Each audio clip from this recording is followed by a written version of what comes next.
Halo, selamat datang di Daily Chips. Kali ini Daily Chips akan meringkas alur film dengan judul Haunted Latin America. Tanpa berlama-lama lagi, yuk kita mulai.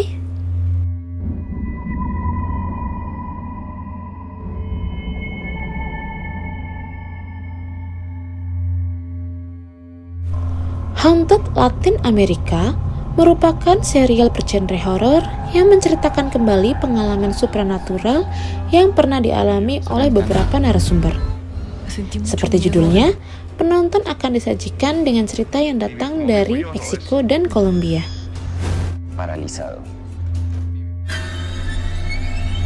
Cerita kali ini berjudul Sang Iblis Menari Sebelum Paskah. Cerita ini datang dari pria bernama Emmanuel yang duduk berkumpul dengan teman dan kedua orang tuanya untuk menceritakan kembali pengalaman menakutkan saat Emmanuel kecil harus tinggal bersama neneknya. Sang Iblis Menari Sebelum Paskah, inilah kisah selengkapnya.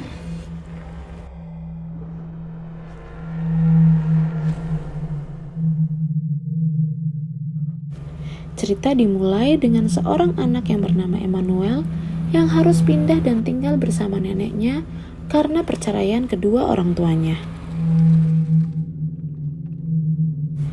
Nenek Emmanuel tinggal di sebuah komunitas Gypsy atau keturunan orang Romania. Neneknya sendiri sudah belajar beramal sejak ia masih kecil. Di dalam rumahnya terdapat bermacam-macam barang-barang klinik dan dia juga sering membantu orang dengan berbagai ritual, contohnya saja seperti pengusiran roh. Meskipun seorang gypsy, neneknya sangat menghormati tradisi Katolik. Sehingga selama pekan suci atau Jumat Agung, mereka akan menghabiskan waktu dengan membersihkan rumah. Selama Jumat Agung sendiri, Emmanuel dilarang untuk keluar dari rumahnya. Dia boleh melakukan apa saja asalkan dia tetap tinggal di dalam rumah. Karena neneknya percaya bahwa pekan suci dipenuhi dengan energi yang sangat kuat. Ada energi positif dan ada pula energi negatif. Sedikit informasi, Jumat Agung atau Pekan Suci adalah hari Jumat sebelum Minggu Paskah.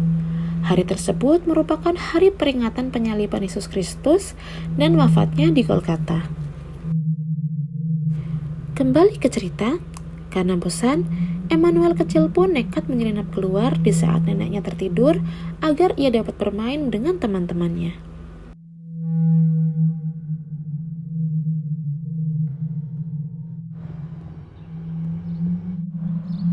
Terlihat penampakan suasana kota yang sangatlah sepi. Hal ini nampaknya karena orang-orang di situ takut untuk keluar pada saat Jumat Agung. Saat sampai di lapangan tempat dia biasa bermain, tidak ada satupun orang di sana. Hingga dia mendengar suara anak anjing dan kemudian mendekatinya. Karena kasihan, Emmanuel pun akhirnya membawa anjing tersebut. Namun di tengah jalan, Emmanuel merasa bahwa anjing tersebut semakin berat dan semakin berat. Hingga ia pun meletakkan anjing tersebut dan bergegas pulang karena hari mulai gelap. Di tengah jalan, perasaan Emmanuel berubah menjadi tidak enak. Seolah-olah sedang ada yang menatapnya. Hingga dia pun berbalik dan melihat seekor anjing yang sangat besar bermata merah yang menatapnya dan perlahan-lahan mulai mendekatinya.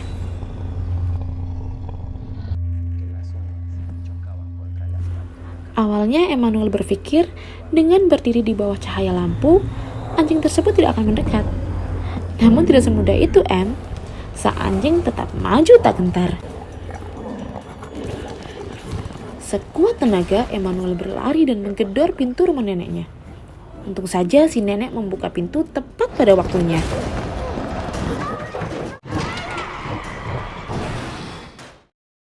Cepat-cepat, nenek Emmanuel mengganti baju Emmanuel dengan piyama berwarna putih serta mengoleskan minyak ke badannya. Tak lupa pula neneknya membacakan mantra pada Emmanuel.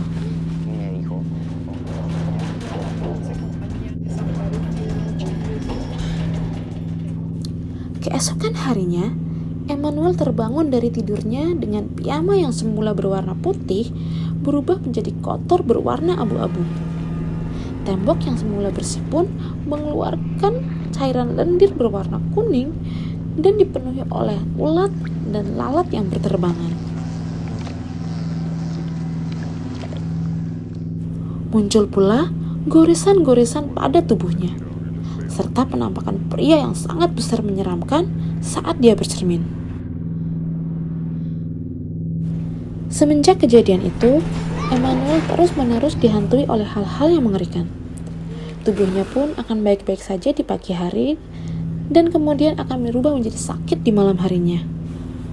Karena khawatir akan kondisi cucunya, nenek Emmanuel pun akhirnya memanggil ayah Emmanuel untuk datang ke rumah. Emmanuel pun akhirnya menceritakan apa yang terjadi dan dialami oleh dirinya. Sangat disayangkan, ayah Emmanuel tidak percaya. Hingga tiba-tiba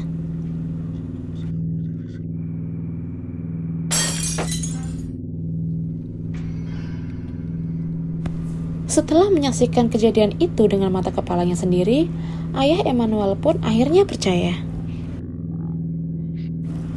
Waktu pun berlalu, hingga suatu hari nenek Emmanuel memberikan buku tentang astrologi.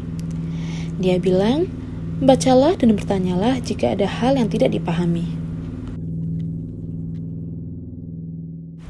Sejak saat itulah, Emmanuel mulai terlibat dalam topik esoterik. Menurut Wikipedia, esoterik berasal dari kata esoterikisme, yakni pemikiran filsafat mengenai proses evolusi dari manusia dan makhluk hidup lainnya. Mudahnya, esoterik sendiri adalah sebagai suatu hal yang terdapat di luar daya tangkap dan daya pikir manusia. Emmanuel pun mulai mempelajari hal tersebut dan mulai berlatih pula dengan neneknya. Neneknya mengatakan untuk jangan pernah takut pada energi negatif. Karena jika kau takut, maka merekalah yang akan semakin menerormu. Suatu hari, ibu dan nenek Emmanuel membawanya ke gereja untuk didoakan. Namun di tengah-tengah pendeta membaca doa, salib mulai bergerak terbalik dan hal tersebut disadari oleh Emmanuel. Hingga Emmanuel pun ketakutan dan sampai-sampai darah keluar dari hidungnya. Suatu ketika, Emmanuel terbangun dari tidurnya. Suasana terlihat normal, namun ketika dia membuka pintu kamarnya, anjing besar sudah menyambutnya. Sontak dia pun kembali menutup pintu kamarnya. Tak berhenti di situ, pria besar tiba-tiba muncul dari dalam cermin dan tiba-tiba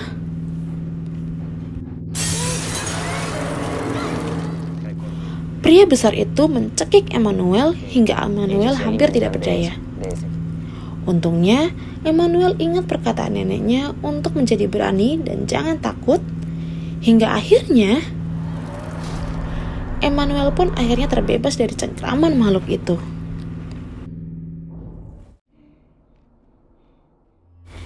Emmanuel menyadari bahwa kekuatan jahat ada di mana-mana.